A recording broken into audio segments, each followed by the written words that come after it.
ডায়েরির গল্প অনুসরণে সেই পরিস্থিতিটির বর্ণনা দাও।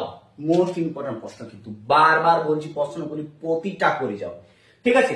4 নম্বর প্রশ্ন হচ্ছে কলিঙ্গতে ঝড় বৃষ্টি থেকে প্রায় 100% যেটি চান্স আছে তোমাদের পড়বার, দেখে নাও।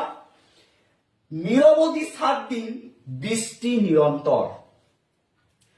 কোথায় 7 দিন ধরে বৃষ্টির ফলে সেখানকার জনজীবনে যে বিপর্যয় নেমে এসেছিল তা বর্ণনা দাও।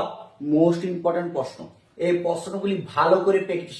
দেখো এবারে 5 নম্বর প্রশ্নটি সবচেয়ে বেশি গুরুত্বপূর্ণ। ইলিয়াস থেকে, ইলিয়াসের জীবনে কিভাবে বিপর্যয় নেমে এসেছিল তা নিজের ভাষায় বর্ণনা করো, ঠিক আছে।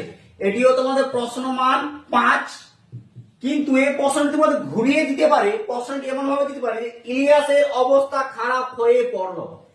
ইলিয়াসের অবস্থা খারাপ হবার কারণ কি, প্রশ্নটি ঘুরিয়ে দেবে।